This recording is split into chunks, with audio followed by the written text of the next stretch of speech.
Come sit with me for a second. You know that song by Yo Gotti. Reflection of me, shawty. When it's time to ride, you loading up, cause you a reflection of me, shawty. For a long time, I really believed that. I believed I was supposed to be your mirror, polished just right, soft-spoken, but still sharp, shining back everything you liked about yourself so you could love me through your own eyes. And somewhere in that belief, I started becoming less of who I was and more of who you needed me to be.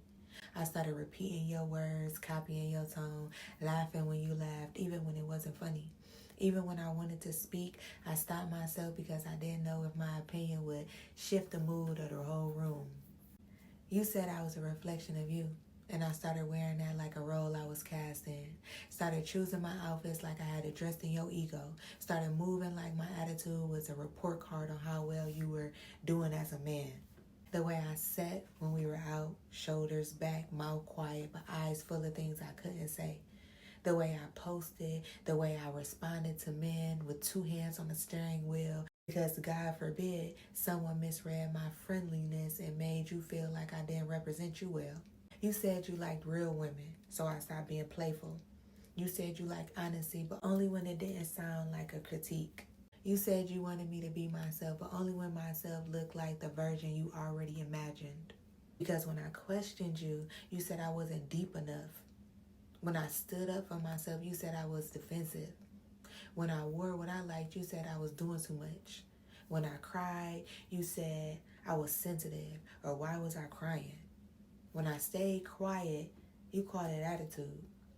And when I wrote poetry about my feelings that I couldn't say out loud, you called me fake deep.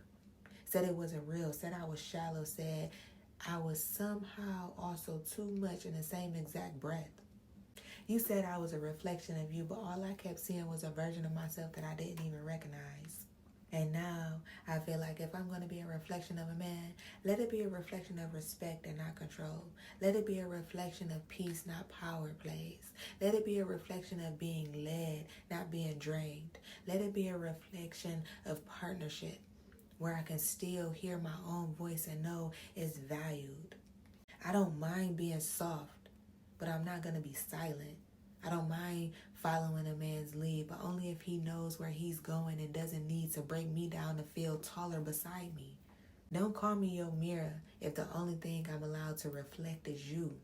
Because now when I look in the mirror, I want to see a woman who's choosing her own image, a woman who speaks in her own rhythm, a woman who walks into the world dressed in her own truth. I'm not here to be a copy of you. I'm here to be a reflection of everything I've grown through. And the kind of love that doesn't ask me to disappear just to call it loyal.